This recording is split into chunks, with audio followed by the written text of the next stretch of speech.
মধ্যপ্রাচ্যের আকাশে উত্তেজনা ক্রমেই তীব্র আকার ধারণ করছে। প্রথমে ধারাবাহিক মিসাইল হামলার পর এবার ইরান ব্যবহার করছে তাদের বহুল আলোচিত শাহেদ ড্রোন বহর। বিভিন্ন প্রতিবেদনে দাবি করা হচ্ছে বাহরাইন ও কাতারে অবস্থিত মার্কিন সামরিক ঘাঁটিগুলো লক্ষ্য করে এসব ড্রোন হামলা চালানো হয়েছে। বিস্ফোরণে কয়েকটি স্থানে আগুন ছড়িয়ে পড়ার খবরও সামনে এসেছে, যা পুরো অঞ্চলে উদ্বেগ আরও বাড়িয়ে দিয়েছে।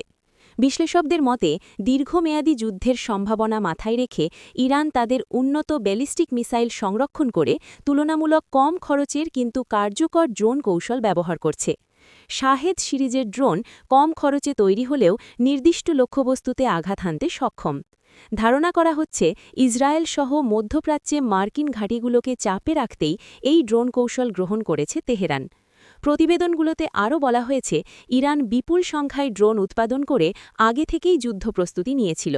ফলে সংঘাত দীর্ঘায়িত হলে ড্রোন যুদ্ধই এই অঞ্চলের সামরিক সমীকরণ বদলে দিতে পারে বলে মনে করছেন প্রতিরক্ষা বিশেষজ্ঞরা।